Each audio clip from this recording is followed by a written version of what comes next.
mais de 600 pessoas. É uma operação, uma força-tarefa, para a gente conseguir trazer todos, né, servidores, do pedreiro ao carpintor, do carpinteiro ao eletricista, servente, motorista, motorista, diretor, vice, todos, 100% da equipe da educação. Quando a gente fala de educação, a gente não está falando de algo desconecto, a gente está falando de tudo junto, né? E o primeiro passo passa por vocês, né, que são os gestores, são os líderes, do ponto de vista administrativo e pedagógico, então são a referência. Então, tudo que a gente conseguir fazer pela rede, a gente parte, né, da gente, de vocês.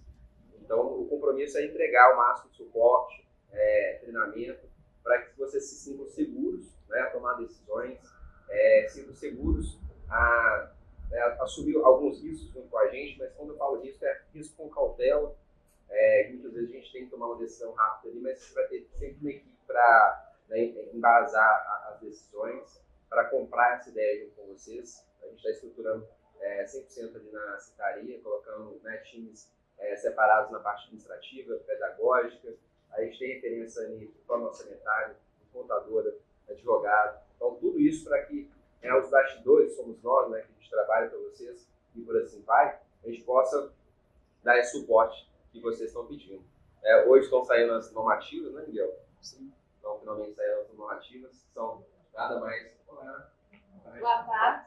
Boa tarde. Mario, pega mais um conjunto de cadeira mesmo, só para deixar... Boa tarde, como é que vai? Obrigada. Então, ou seja, para que vocês possam, né, contar com a gente também está se capacitando, se profissionalizando, então para que a gente compre junto, né?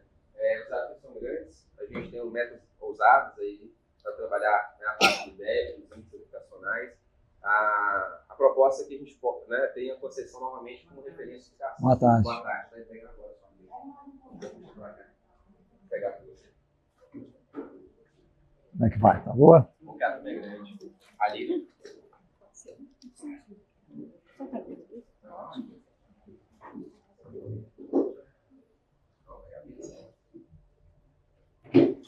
Aí,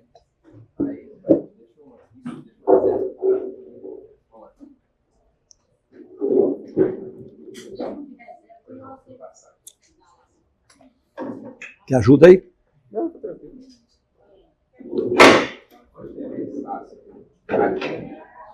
Agora, chefe, ali atrás, aí, não é fácil isso. Vamos dar uma redadinha para trás. Agora será que chegou todo mundo? A é grande. Mas eu não vou me delongar muito, não. Miguel, quero falar isso. Sim. Vou esperar o pessoal pensar aqui.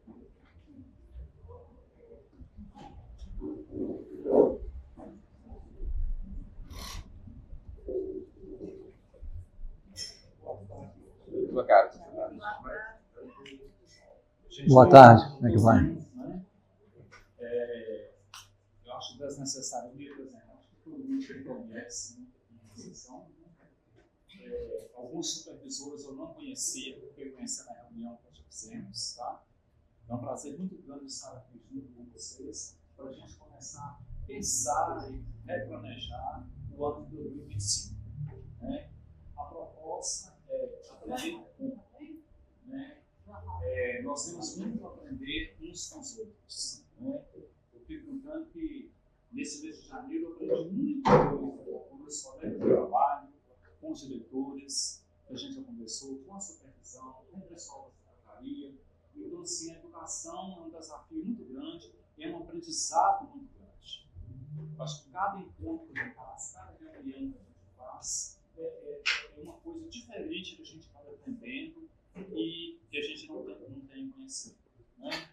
E esse ano nós vamos aprender muito uns com os outros e também com o professor João Batista, né? Que eu já conheço há muito tempo. Eu brinquei com ele, quando eu passei pela direção do São Carlinho, o professor João Batista era o secretário de Estado de Educação. Tá? E eu brinquei com ele que a gente estava muito apertado com ele. No bom sentido, né? Era muita coisa para a gente fazer, muita liderança, trocar, capacitação e tal, mas a gente aprendeu muita coisa.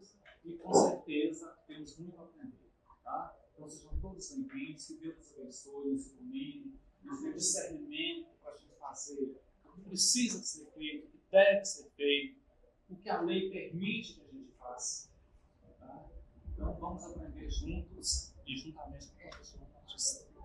Que dê início ao ano.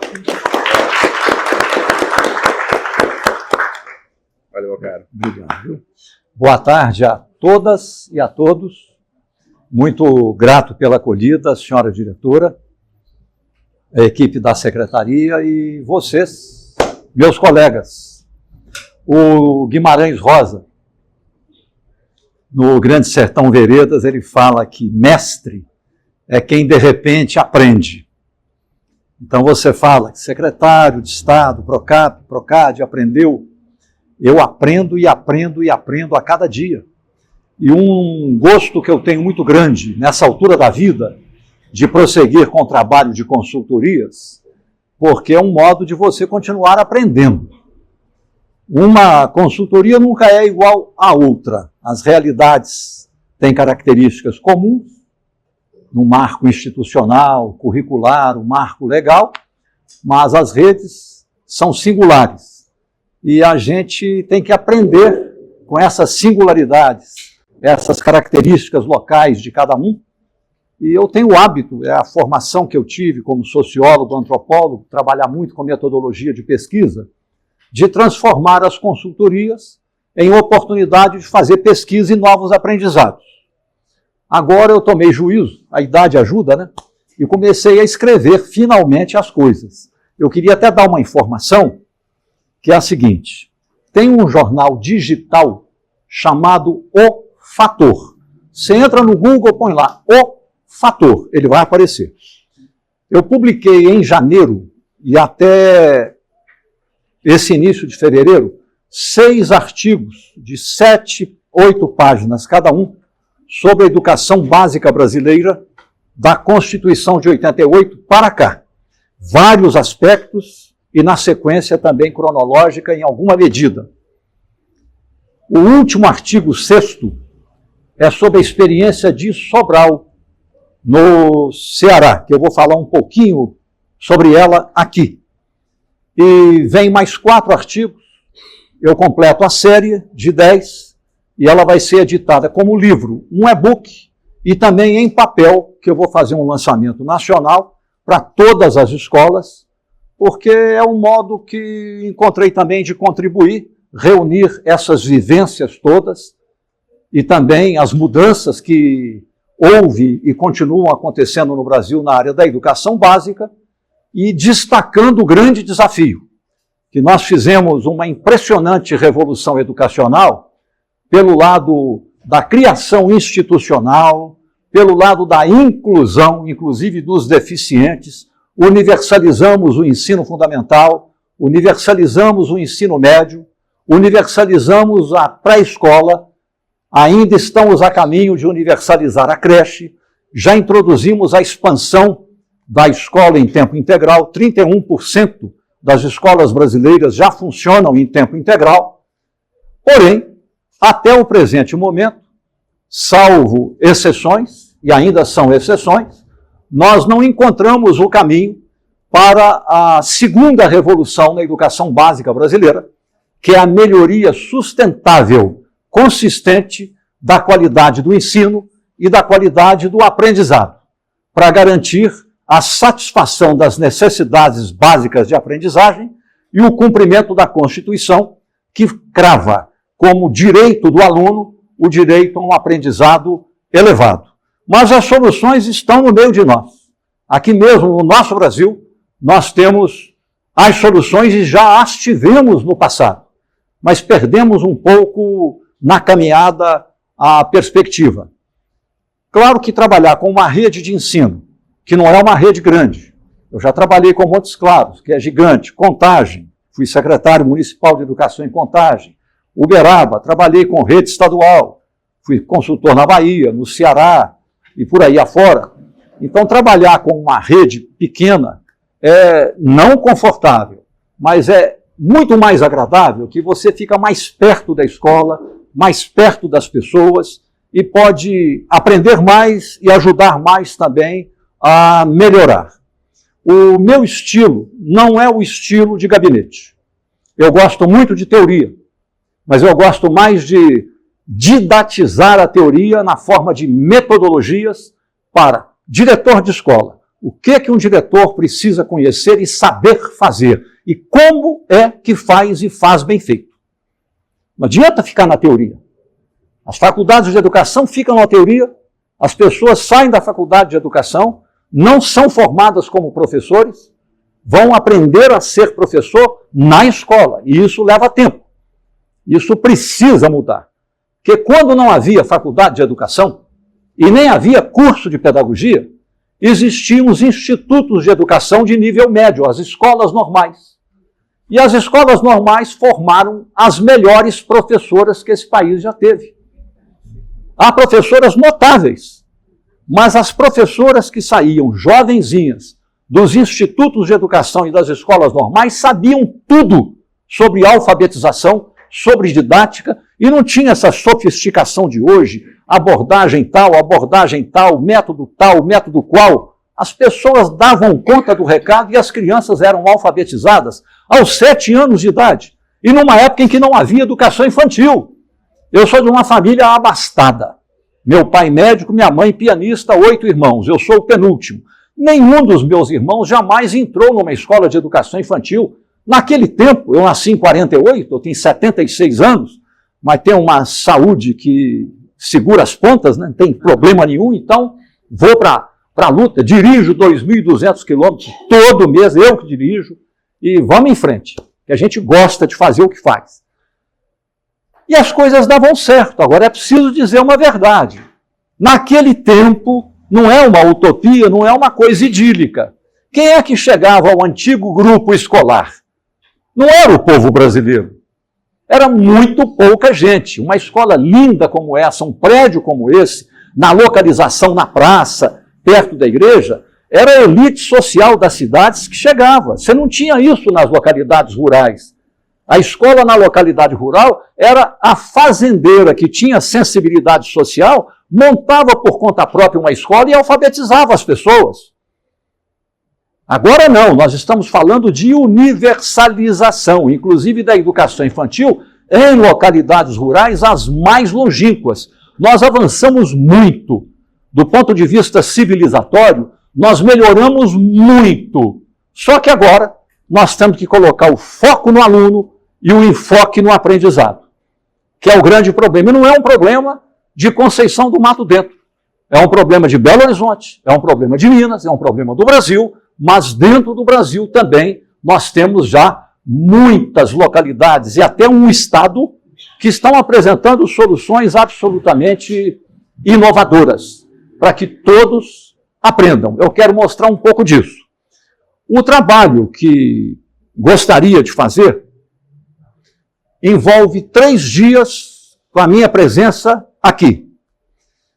Eu vou ter momentos com a equipe da secretaria, momentos com diretores e coordenadores pedagógicos, sempre em turno diurno, mas com professores à noite para não suspender aulas, e também momentos para, com a permissão de vocês, fazer visitas às escolas.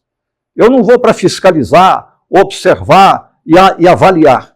Eu vou também aprender. Eu preciso saber se o que eu trago é uma contribuição, se essa contribuição está chegando à escola através de vocês, como está chegando, perceber problemas, ajudar vocês a perceber problemas que às vezes quem está dentro não percebe. Eu costumo falar muito com as diretoras. Diretora é alguém que, tomara que todas vivam pelo menos 100 anos, mas no dia que se forem do reino deste mundo, o lugar está garantido à direita do Altíssimo. Porque são pessoas que trabalham 10, 12 horas por dia, se entregam, se dedicam completamente, mas tem um sofrimento emocional e psíquico muito grande. A diretora, se ela for anotar, ela faz 50, 60, 70, 80 atividades durante a semana.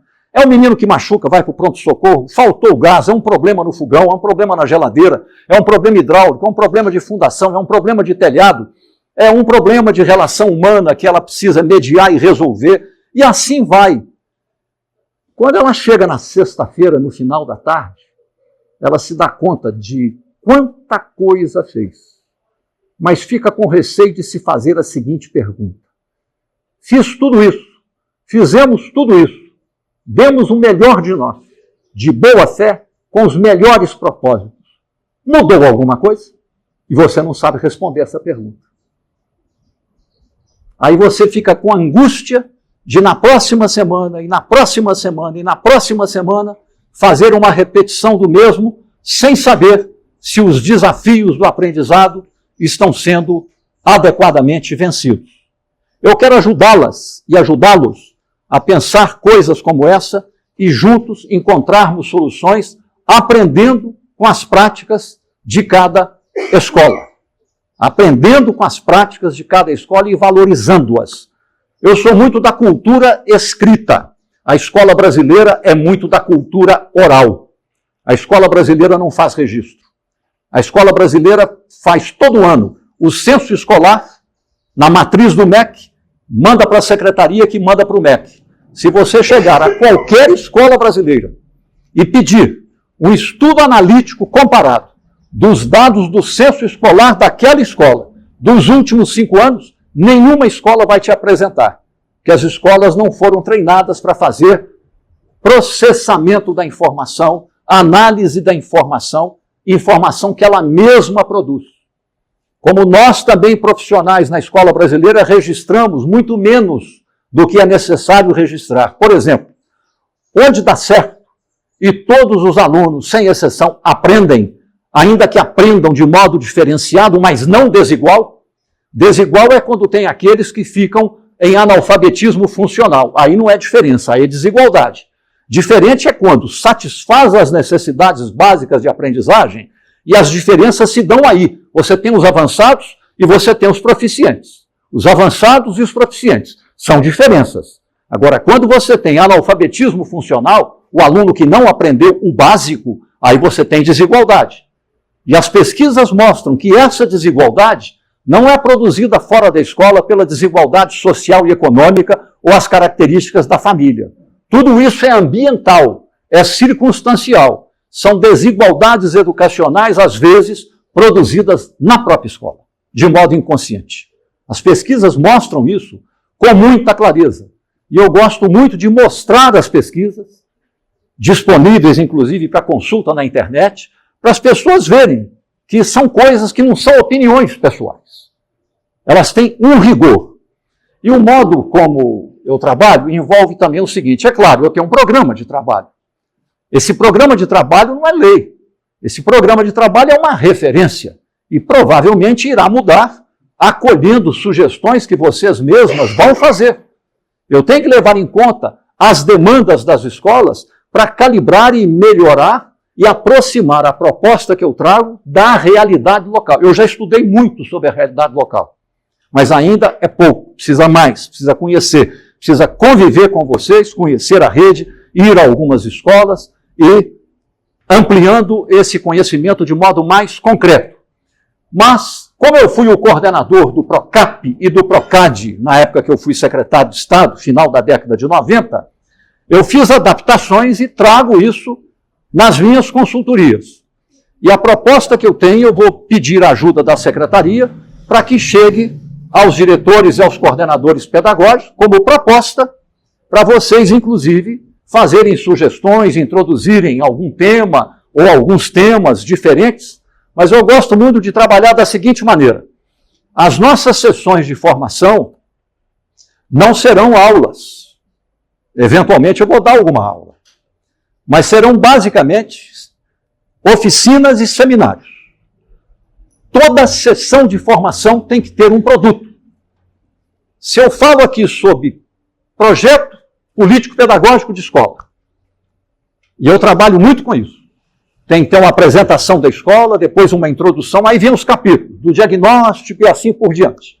Planejamento estratégico situacional da escola, padrões de recursos, o currículo em ação em seus vários aspectos, escola, família, comunidade, parcerias e assim por diante.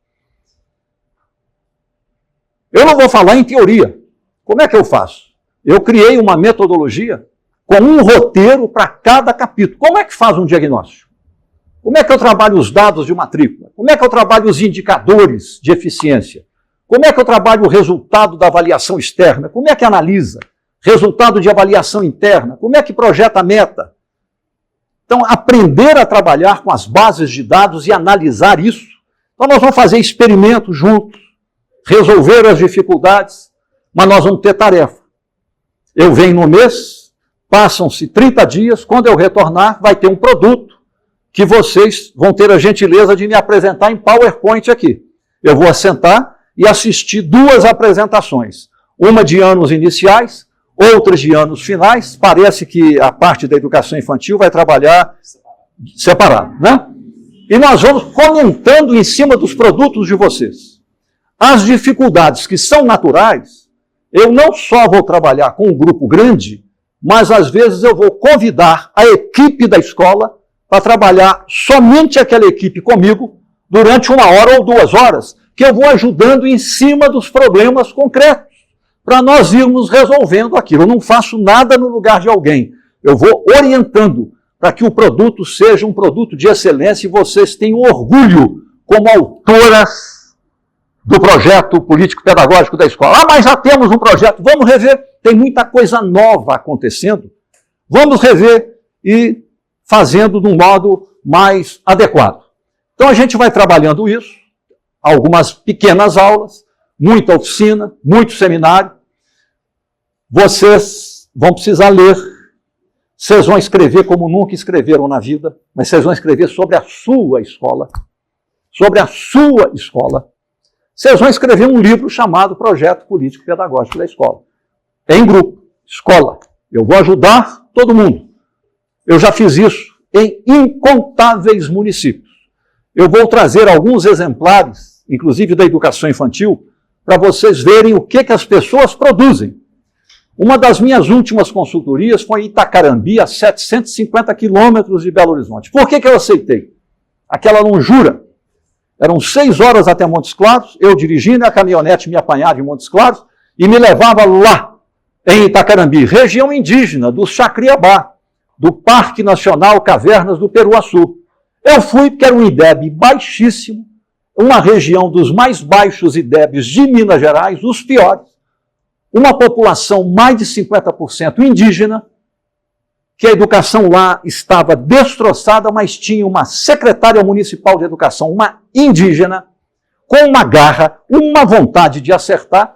Ela assistiu um curso que eu dei em Montes Claros, me procurou, falou o que ela gostaria de acontecer, eu acreditei nela e valeu. O IDEB era 5,2, passou para 6,5, 13º melhor de Minas Gerais. Uma cidade que estava a educação em pandarecos. Não é milagre, não. E quem é que fez isso? Foi o consultor? Não. Fui eu, não. Foi a secretária, a equipe da secretária, as diretoras, 2 diretoras indígenas, os professores, as famílias, as pessoas foram acreditando. Foi fácil? Não. Os primeiros meses foram dificílimos, muita resistência com o passar do tempo. Enfim. Depois até fizeram uma feira, cada escola teve um stand, foi uma festa na cidade inteira para apresentação à população dos projetos político-pedagógicos das escolas, tudo com meta e assim por diante. Hoje, eu quero trabalhar com vocês 2 arquivos pequenos. Não precisem anotar que esse material todo já... Talvez nessa semana a secretaria já mande para os e-mails de vocês. Isso aqui já vai para a secretaria manda para vocês e eu peço a vocês a gentileza. Assim que vocês receberem, encaminhem aos professores da sua escola, para todo mundo ter todo esse material. Material é um material nobre, é material resultante de pesquisa que a gente vai elaborando e eu quero compartilhar isso com vocês. Vamos lá. Deixa eu ver se eu vou fazer certo aqui.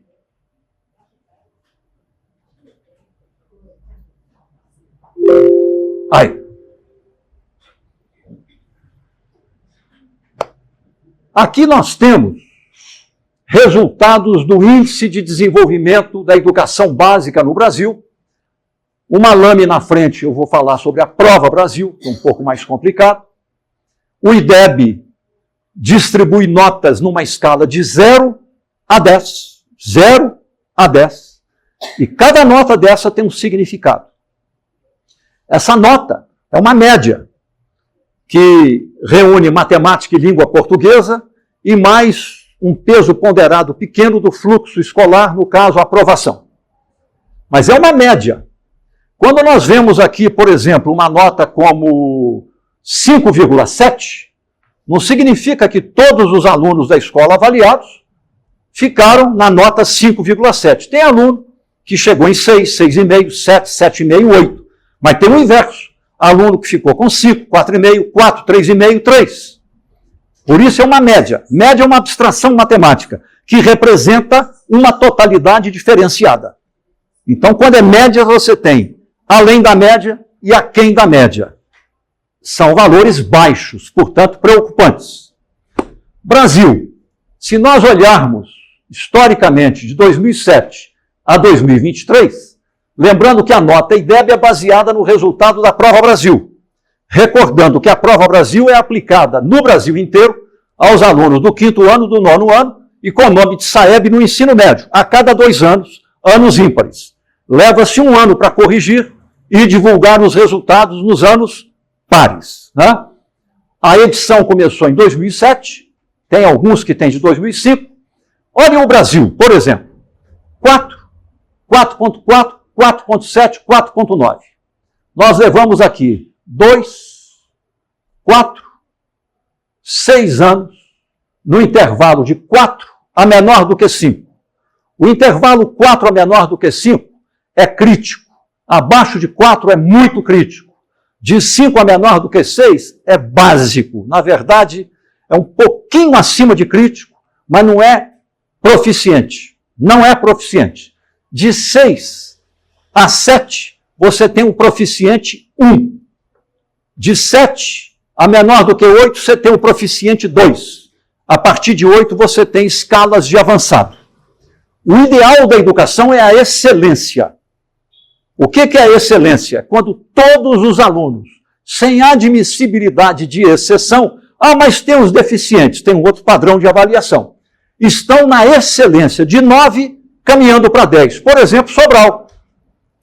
Sobral, no Ceará, que é a melhor educação básica da América Latina. 2007, não tem mágica. Começou com 4.9. Mas olha como é que sustenta o crescimento. 6.6. 7.3 em 11, 7.8 em 13. Aqui cresceu 1.7, aqui cresceu 7 décimos, aqui cresceu meio ponto, aqui cresceu 1 ponto, 2015, aqui cresceu quase impossível, 8.8. Como conseguir crescer mais ainda? 3 décimos. Quando eles tomaram um tombo em 2019 e caiu o IDEB de 9.1 para 8.4, foi uma revolução em Sobral.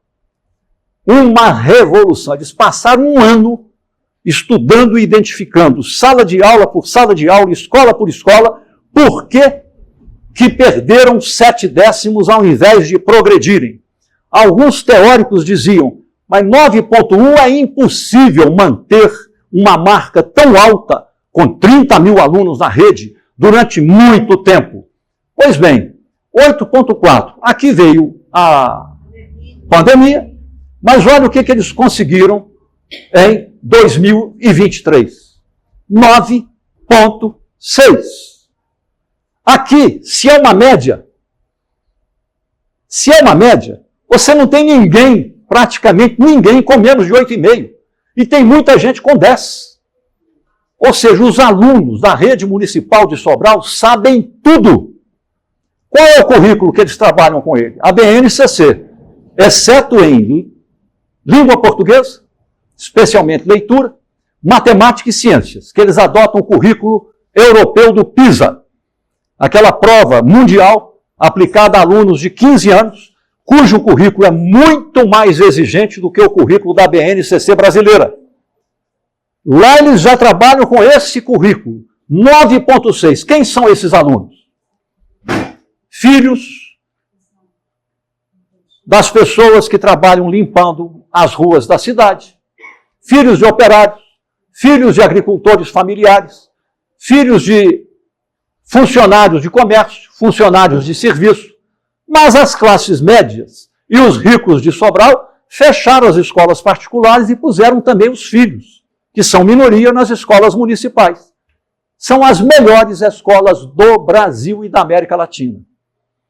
As escolas mais caras do Brasil, e que não necessariamente por isso são as melhores, são Dante Alighieri em São Paulo, São Luís dos Jesuítas em São Paulo, e assim vai. Mensalidades de 15, 18, 20 mil reais em tempo integral. Os alunos dessas escolas não são melhores do que os alunos das escolas de Sobral. Escolas públicas. Públicas. Vez por outra eu ouço algum político que ainda não descobriu exatamente o que é que ele está falando. Se for perguntado, ele não vai saber explicar o que é que ele está falando.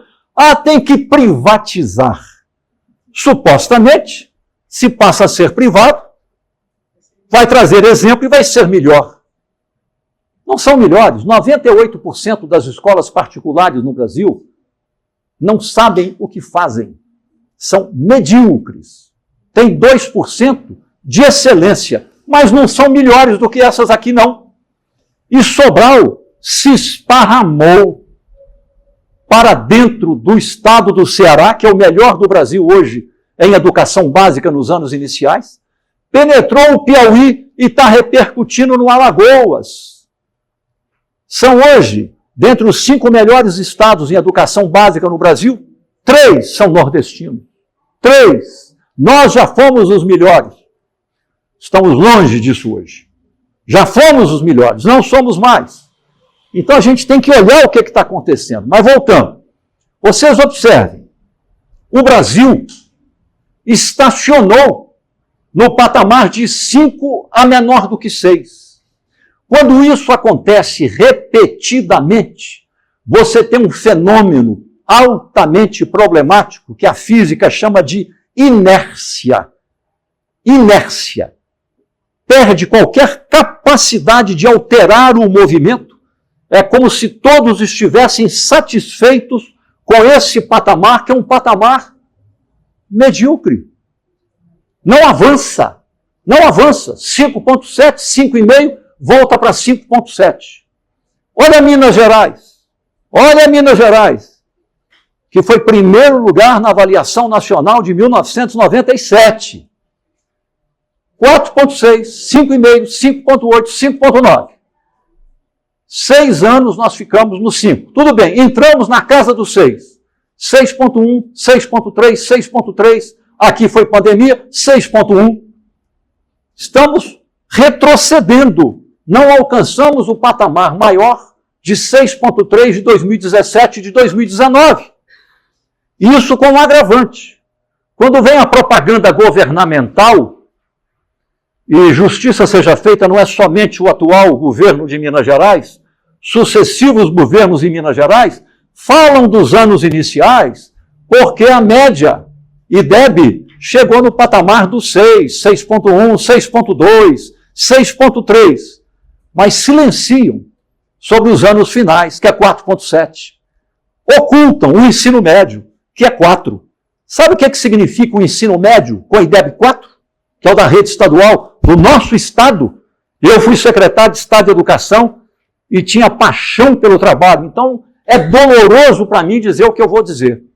Em média, você tem 30% dos alunos que concluem o ensino médio, são bem-sucedidos. Você tem outros 30% são analfabetos funcionais.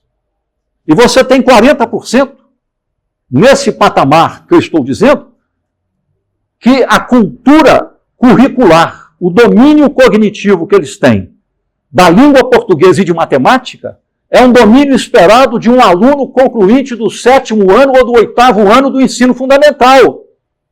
O que significa uma defasagem cognitiva de aprendizado escolar da ordem de 4 a 5 anos. O aluno está com 17 anos concluindo o 3º ano do ensino médio. Mas a idade cognitiva, do ponto de vista cultural, de domínio do currículo em língua portuguesa e matemática, é de um aluno de 13 anos de idade, no 8º ano do ensino fundamental. Não dá para ser cidadão. Isso acontece no meio de nós. Então nós temos que entender isso, primeiro compreender. Mas, de novo, eu chamo a atenção. Olha Belo Horizonte. Não tem a ver com orçamento, não tem a ver com o valor do salário, não tem a ver necessariamente com o padrão de escolaridade das professoras e dos professores.